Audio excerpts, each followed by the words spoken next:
Chavos, tengan ustedes muy buenos días. Este es el primer video que vamos a utilizar para tener ciertos elementos de referencia para el inicio del curso.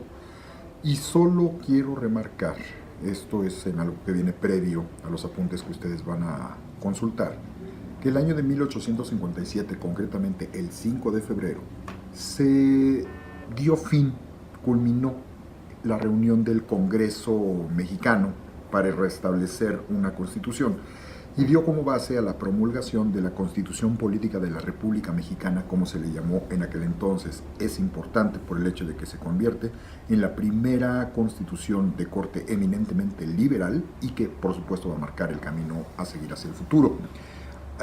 Pero sí es importante dejar muy claro que hay ciertas cosas que se están marcando de las diferencias que van a tener entre los liberales y los conservadores. Y como ustedes saben, una de las bases fundamentales del movimiento conservador es la preservación de la religión.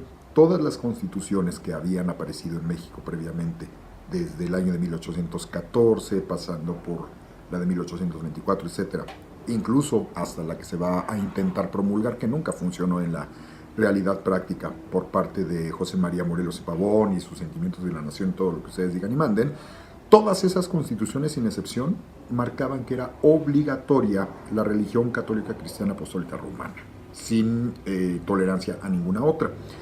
La Constitución de 1857 va a marcar la gran diferencia de lo que se va a dejar venir hacia el futuro y que, por supuesto, marca el camino hacia nuestros días. Durante los 150 años posteriores va a tener influencia. En aquella época se hacía referencia justamente a que el 5 de febrero era ya una fecha gloriosa en México, pero de índole diferente a la actual, porque en aquella época era religiosa, ya que se recordaba el martirio y la muerte de San Felipe de Jesús, protomártir mexicano, acaecida en Japón ese día del año de 1597. Y propiamente se convierte en un símbolo nacional de tener que hablar de San Felipe de Jesús y su fiesta más importante, que es el 5 de febrero. Por supuesto que a los liberales más radicales, a los que están en contra de la iglesia, esto les enerva, les molesta, les enoja. Todas las fechas religiosas, ellos quisieran que se borraran y desaparecieran. Y a final de cuentas esto va a influir mucho porque esta primera constitución no es de a gratis que se decida promulgarla justamente ese 5 de febrero, porque es la fiesta del primer santo mexicano y era una fiesta tan importante como la Semana Santa o la celebración del 12 de diciembre en el caso de la Virgen de Guadalupe, o el 25 de diciembre para la Navidad en el caso del nacimiento del niño Jesús. Así de importante era. Por eso el hecho de que se promulguen elementos nacionales justamente en estas épocas tiene una doble intención. Una, remarcar que la iglesia no es la que manda, y dos, esas fechas son apropiadas directamente por el Estado y se convierten en fiestas cívicas. Y esto ténganlo muy presente porque va a marcar el pensamiento de los liberales que vengan ya para principios del siglo XX. Dentro de los que firman esta constitución tenemos a gente conocida como Valentín Gómez Farías, Francisco Zarco, Guillermo Prieto, Ignacio Mariscal, Ponciano Arriaga, Ignacio Luis Vallarta, Ignacio Ramírez el Nigromante e incluso también Santos Degollado, que van a ser fundamentales en la historia del liberalismo mexicano. Lo curioso es que es muy importante, pero no la van a firmar personajes ni como Melchor Ocampo, ni Sebastián Loret Tejada, ni José María Iglesias, y tampoco Benito Juárez. ¿Por qué no la firman ellos? Porque ellos tienen otros cargos, tienen otros puestos y a ellos no les corresponde elaborar la Constitución directamente. Para los liberales, la salvación de México en aquel contexto radicaba en el apego estricto a la Constitución del 57 y en el ejercicio de lo que ellos entendían como democracia, y ese es el punto culminante de lo que yo quiero que entiendan ahorita.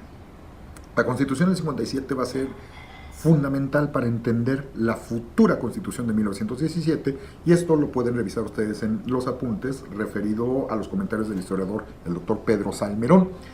Y él plantea de una manera bastante acertada que esta Constitución del 57 es el resultado de una poderosa insurrección popular que fue la de Ayutla, el plan de Ayutla como tal, que es el que permite la llegada de los liberales al poder. Es parte de un proceso revolucionario un tanto complejo que se inició con el propio plan de Ayala y que culminó con el fusilamiento de Maximiliano de Habsburgo para el año de 1867. Y todo esto va a sentar la base de los 5 dogmas jurídicos para el gobierno del país, que van a ser, a saber, república, democracia, representatividad de la democracia, que va a ser una república popular y va a ser una república federal. Republicanismo, democracia, representatividad, popularismo y federalismo. Es importantísimo tener esto bien presente entre nosotros. República, entendiéndose que es del pueblo, por el pueblo y para el pueblo. En una democracia, aguas con ese concepto, en donde supuestamente el pueblo elige a sus gobernantes, nada más que hay que entender que las formas legales de elección históricamente no han sido abiertas a todos los habitantes del pueblo. Y en aquellos contextos, ni las mujeres ni la mayoría de los hombres tenían acceso a participar en ella. Esto es muy importante, no se vayan con la trampa, inclusive Salmerón cae en ese pequeño error, que estas formas ya pues evidentemente son legales de elección, nada más que no todos participan porque no todos son ciudadanos. Esto no lo podemos ni debemos dejar de lado por la época contemporánea para que no nos vean la cara y no nos estén cotorreando con la historia de nuestra propia democracia. El que sea una república representativa implica otra cosa también muy importante. La elección de los gobernantes, los representantes de la soberanía popular, era indirecta y limitada a varones de cierta edad y cierta posición económica y social. No todos los hombres tampoco votaban, las mujeres no votaban ninguna, ni tenían derecho a ser votadas. Eso no lo digo yo, eso pasaba históricamente y todavía hasta bien entrado del siglo XX. Había una sola cámara en aquella época, no había dos. Solo existía la Cámara de Diputados, cuyos integrantes desempeñaban el cargo por 2 años. Se hablaba también de esta República Popular, que se supone que se basa en la soberanía del pueblo, nada más que ya vemos que no se entiende exactamente igual el concepto de pueblo ahorita que en aquella época. Y es una república federal por la forma de la organización territorial, una serie de estados que se confederan y que quedan bajo el reconocimiento de una institución central cuya sede va a ser el Distrito Federal. Por eso se le llamó así durante muchísimo tiempo. Hay que tener bien presente que el concepto de democracia, como ellos la entendían, no es igual a la que entendemos nosotros actualmente. En aquel contexto, todos los ciudadanos, pero ya entendemos que son los varones, podían votar y ser votados y los funcionarios públicos podían percibir un sueldo por desempeñar un cargo público. Esto es muy importante porque genera la base legal para la burocracia pagada. ¿Por qué? Porque antes no se les pagaba y obviamente ellos tenían que obtener los recursos, sus ganancias, como Dios les diera a entender, que sientan las bases de mucho de lo que nosotros vivimos y padecemos en época contemporánea. Desapareció para aquella constitución el cargo de vicepresidente y en un inicio se marcó que a falta del presidente de la República, el que debía de tomar temporalmente su lugar, debía ser el presidente de la Suprema Corte de Justicia. Y esto sobreentendemos que le va a abrir la puerta a gente como el propio Benito Juárez. Cada diputado debía representar un mínimo de 40,000 habitantes, debía de tener por lo menos 25 años de edad. El método de elección era indirecto en primer grado. ¿Por qué? Porque los ciudadanos votaban por un elector, quien a su vez era el único en tener derecho a elegir diputado, presidente de la República y presidente de la Suprema Corte de Justicia. El país estaba dividido en distintos sectores con 40,000 habitantes cada uno. Cada ayuntamiento dividía sus municipios en secciones de 500 habitantes cada una, donde se votaban para escoger electores. Una persona por ayuntamiento empadronaba a sus 500 habitantes de sección y debía entregarle su boleta electoral 3 días antes de cada elección. Entenderán el problema para la distribución de las actas previas al momento de la elección, cuando además no todos sabían hacerlo. El problema es que cuando recibían su acta debían firmarla. Esto ya nos mató al 80% de la población que está en posibilidades de ejercer el voto. ¿Por qué? Porque el 80% no sabía ni leer ni escribir. Entonces, si sabían escribir, firmaban su acta, si no, pues se amolaron. La lista de empadronados debía pegarse en un sitio público 8 días antes de las elecciones para que se aclararan las cosas antes de sufragar. Pero la gente no tenía esta conciencia de participación ciudadana como nosotros lo entendemos en época contemporánea. Ahora, no todo el mundo podía votar.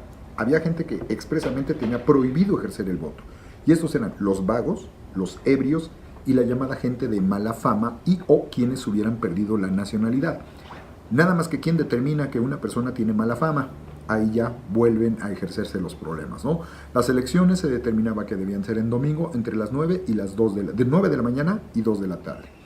El ayuntamiento escogía un vecino de buen nombre que formaba la mesa electoral con otros 5 vecinos, teniendo un presidente, 2 secretarios y 2 escrutadores. ¿Cómo los escogían? Eran los que llegaban más temprano. Así, literalmente. Por eso era tan importante aperrar, literal, el lugar llegando más temprano que los demás. La mayoría de la población sabemos que no va a estar en esas circunstancias. Los que llegaban más temprano avalaban de buena fe, nuevamente, si se podían o no aceptar los votos de los participantes. Imagínate depender del vecino, del amigo, del compadre, del tío, del primo, al que le caes gordo. Entonces allí ya encontramos una traba más a ese concepto de participación democrática de la Constitución de 1857. Era legal, eso sí no lo podemos dejar de lado en lo absoluto. En caso de que hubiera algún empate, literalmente era volado, ¿sí? Se decidía por azar. Los electores resultantes se reunían entonces en una junta electoral de distrito avalados por el acta de su ayuntamiento. Si no estás registrado no puedes participar. Durante 3 días se elegían diputados, presidente y presidente de la Suprema Corte de Justicia.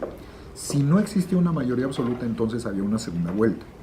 Los principales artículos reformistas en aquel entonces fueron el artículo 3 sobre la libertad de la enseñanza, el artículo 5 sobre la supresión de los votos religiosos, el artículo 7 sobre la libertad de imprenta sin restricciones. Esto es un valor fundamentalísimo para todos los liberales. El artículo 13, la llamada Ley Juárez, sobre las limitaciones al fuero eclesiástico y militar.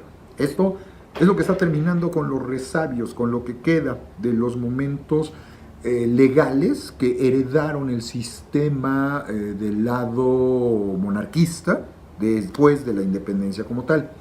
Y el artículo 27, la llamada Ley Lerdo, que es propiamente la ley de desamortización de las fincas rústicas y urbanas de las corporaciones civiles y religiosas de México.